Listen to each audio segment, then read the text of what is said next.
শিশুকে ভাতের মাড় খাওয়াবেন যেসব কারণে। ১. ভাতের মাড়ে থাকা অ্যান্টিঅক্সিডেন্ট শরীরে রোগ প্রতিরোধ ক্ষমতা বাড়ায়। ২. শিশুর হজমের সমস্যা ও কোষ্ঠকাঠিন্য দূর করে। ৩. গরমে ডিহাইড্রেশন রোধ করে। ভিটামিন ই, ভিটামিন বি এর ঘাটতি পূরণ করে। ৪. শিশুর জ্বর হলে ভাতের মাড় খাওয়ালে দ্রুত সুস্থ হয়ে যায়। 5. শিশুর ডায়রিয়া হলে ভাতের মাড় খাওয়ালে দ্রুত শক্তি বৃদ্ধি করে। যে 3টি ভুলে বাচ্চাদের ওজন কমে যায়। ১. বাচ্চাকে খাওয়ানোর পরপরই গোসল করালে। ২.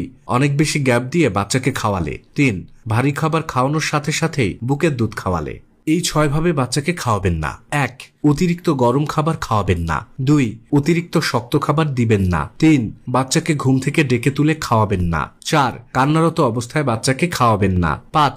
জোর করে খাওয়ানোর চেষ্টা করবেন না। ৬. মোবাইল টিভি দেখে খাওয়াবেন না। বাচ্চাকে ভুলেও যে 4টি খাবার দিবেন না। চিপসে থাকা প্রচুর পরিমাণে লবণ হৃদরোগ ও উচ্চ রক্তচাপ সৃষ্টি করতে পারে। ক্যান্ডি, এতে প্রচুর পরিমাণ চিনি থাকায় দাঁতের ক্ষয় হয়। দুধ, চা ও কফি শিশুর ক্ষুধা ও ঘুম কমিয়ে দেয়। কোমল পানীয়, এটি শিশুর স্থূলতা ও ডায়াবেটিসের কারণ হতে পারে। শিশুকে ডিম খাওয়ানোর সময় এই কাজগুলো করবেন না। ১. ফ্রিজ থেকে ডিম বের করে সরাসরি সেদ্ধ বা পোচ খাওয়াবেন না। ২. বেশি তাপে ডিম ভাজবেন না। ৩. 10 থেকে 12 মিনিটের কম সময় ডিম সেদ্ধ করবেন না। ৪. খোসা ছাড়া সেদ্ধ ডিম ফ্রিজে রাখবেন না। শিশুদের বিস্কুট খেতে দেওয়া যাবে না যেসব কারণে। ১. ময়দা ছাড়া কিছু থাকে না। 2. পুষ্টিগুণ একেবারেই নেই। 3. অতিরিক্ত চিনি স্থূলতা, ওজন বৃদ্ধি, ডায়াবেটিস এবং হৃদরোগের ঝুঁকি বাড়ায়। 4. ক্ষতিকর প্রিজারভেটিভ দেওয়া থাকে। 5. অ্যালার্জি ভয় থাকে এবং কোষ্ঠকাঠিন্য হতে পারে। সকালে খালি পেটে বাচ্চাকে যেসব খাবার খেতে দিবেন না। ১. Biscuit, cake, chips, soft drinks.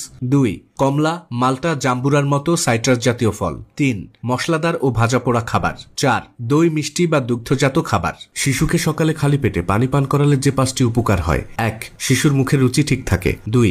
শিশুর হজম শক্তি বৃদ্ধি পায়। ৩. পেটে গ্যাসের সমস্যা থাকে না। ৪. কোষ্ঠকাঠিন্য দূর হয়। 5. পেট দ্রুত পরিষ্কার হয়। শীতকালে বাচ্চাকে যেসব খাবার বেশি খাওয়াবেন। ১. গাজর। ২. খেজুর। ৩. ডিম। ৪. বাদাম। ৫. মিষ্টি আলু। ৬. টক দই। ৭. টক জাতীয় ফল। ৮. রসুন এবং সবুজ শাকসবজি।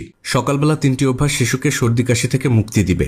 ১. প্রতিদিন সকালে শিশুর শরীর 10 থেকে 15 মিনিট রোদে রাখুন। ২. প্রতিদিন সকালে ঘুম থেকে ওঠার পর খালি পেটে শিশুকে কুসুম গরম পানি পান করান। ৩. সকালের নাস্তার পর শিশুকে ভিটামিন সি যুক্ত ফল খাওয়ান। 1 বছর বয়স পর্যন্ত শিশুকে দিনে কতবার বুকের দুধ দিবেন? 1 সপ্তাহ থেকে 1 মাস বয়স পর্যন্ত দিনে 8 থেকে 10 বার, প্রতিবার 2 থেকে 4 আউন্স। 1 থেকে 3 মাস বয়সে দিনে 5 থেকে 7 বার, প্রতিবার 5 থেকে 6 আউন্স। 3 থেকে 6 মাস বয়সে দিনে 4 থেকে 6 বার, প্রতিবার 6 থেকে 8 আউন্স। 6 থেকে 12 মাস বয়সে দিনে 4 বোতল, সাথে 2 থেকে 3 বার সলিড খাবার। 7 থেকে 8 আউন্স দুধ, সাথে সলিড খাবারের পরিমাণ বাড়াতে হবে। শিশুর ঘন ঘন অসুস্থতা দূর করতে যা করবেন। 1. প্রতিদিন সকালে